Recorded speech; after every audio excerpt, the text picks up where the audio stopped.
అందరికీ నమస్తే. నేను మీ శ్రవణ్, మల్కాజ్గిరి కార్పొరేటర్. మిత్రులారా, గత 10 సంవత్సరాలు అధికారంలో ఉన్నటువంటి బీఆర్ఎస్ పార్టీ ఎన్ని అకృత్యాలకు అఘాయిత్యాలకు పాల్పడ్డదో ఫోన్ టాపిక్ వ్యవహారంలో ఇన్వెస్టిగేషన్లో ఉన్నటువంటి అధికారుల వాంగ్మూలాలు మనం పేపర్లలో చదువుతా ఉంటే తెలుస్తూ ఉంది.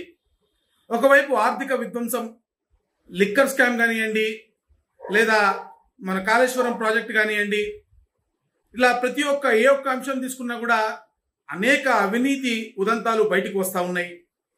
మరోవైపు ఫోన్ ట్యాపింగ్ లాంటి సామాజిక టెర్రరిజం, అంటే సోషల్ టెర్రరిజం అని మనం పిలవచ్చు. ఈ సోషల్ టెర్రరిజంలో భాగంగా అనేక మంది రియల్టర్లు, బడా పారిశ్రామికవేత్తలు, నగల వ్యాపారులు, చివరికి భార్యాభర్తల సంభాషణలు కూడా విని వాళ్ళ వ్యక్తిగత విషయాలు తెలుసుకొని, వాళ్ళ ఆర్థిక లావాదేవీల విషయాలు తెలుసుకొని వాళ్ళను బ్లాక్ మెయిలింగ్కి గురి చేసినటువంటి ఈ పార్టీ ఎన్నికల్లో సైతం పోలీసు వాహనాల్లోనే డబ్బులు తరలించి ఆ రోజు ఎన్నికలు గెలవడం జరిగింది.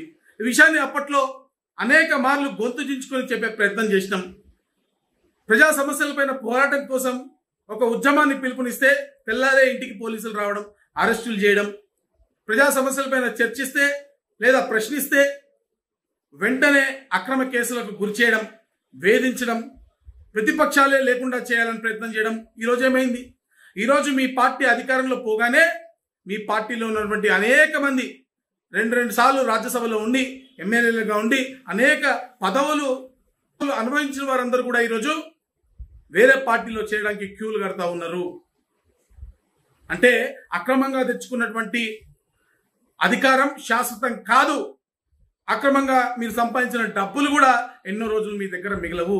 తొందరలోనే వీళ్ళ ఆస్తులు కూడా పోయే రోజు వస్తారని నేను ప్రగాఢంగా నమ్ముతా ఉన్నా.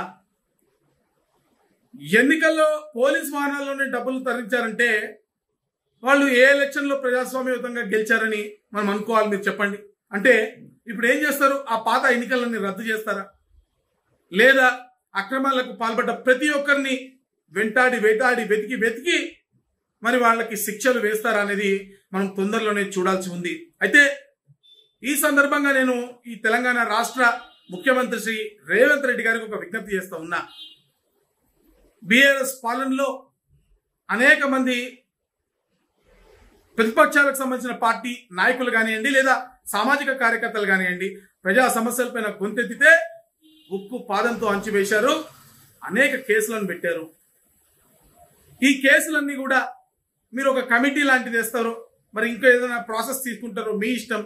కానీ వీటిలో జెన్యున్ గా ఉన్నటువంటి కేసెస్ ఏవైతే ఉన్నాయో వాటిని ఈ ప్రభుత్వం తొలగించి వేయాలని చెప్పి విజ్ఞప్తి చేస్తున్న దాంట్లో బీజేపీ వాళ్ళు ఉండొచ్చు, కాంగ్రెస్ వాళ్ళు ఉండొచ్చు, లేదా బీఆర్ఎస్ పార్టీకే చెందిన వాళ్లకు అప్పుడున్నటువంటి బీఆర్ఎస్ ప్రభుత్వం పట్ల నిరసన వ్యక్తం చేసి తిరగబడ్డటువంటి నాయకులైనా ఉండొచ్చు. ఎవరు ప్రజాస్వామ్యయుతంగా ఆనాడు పోరాటాలు చేసి కేసుల పాలయ్యారో వాళ్ళందరిపైన కూడా వెంటనే కేసులు లిఫ్ట్ చేసే అవకాశం మీకు ఉంటుంది. కాబట్టి దయచేసి మీరు ఆ కేసులన్నీ వెత్తివేయాలని కూడా నేను కోరుతా ఉన్నాను. అంతేకాకుండా ఆ రోజు ఉక్కుపాదంతో ఉద్యమాలు నడిచివేసినటువంటి పోలీసు అధికారులు ఎవరైతే ఉన్నారో, కేవలము అప్పుడున్నటువంటి టీఆర్ఎస్ పార్టీ నాయకుల కనుసైగలతో కేసులు బుక్ చేసి వేధింపులకు గురి చేసినటువంటి వాళ్ళు ఉన్నారో వాళ్ళపైన కూడా మీరు చర్యలు తీసుకోవాలని కోరుతున్నాను. ఒకవేళ ఆ విధంగా చేయగలిగితే మీ పాలనకే మంచి పేరు వస్తుంది, మీ ప్రభుత్వానికే మంచి పేరు వచ్చే అవకాశం ఉంటుంది. కాబట్టి వెంటనే చేయాలని కోరుతూ భారత్ మాతాకి జై.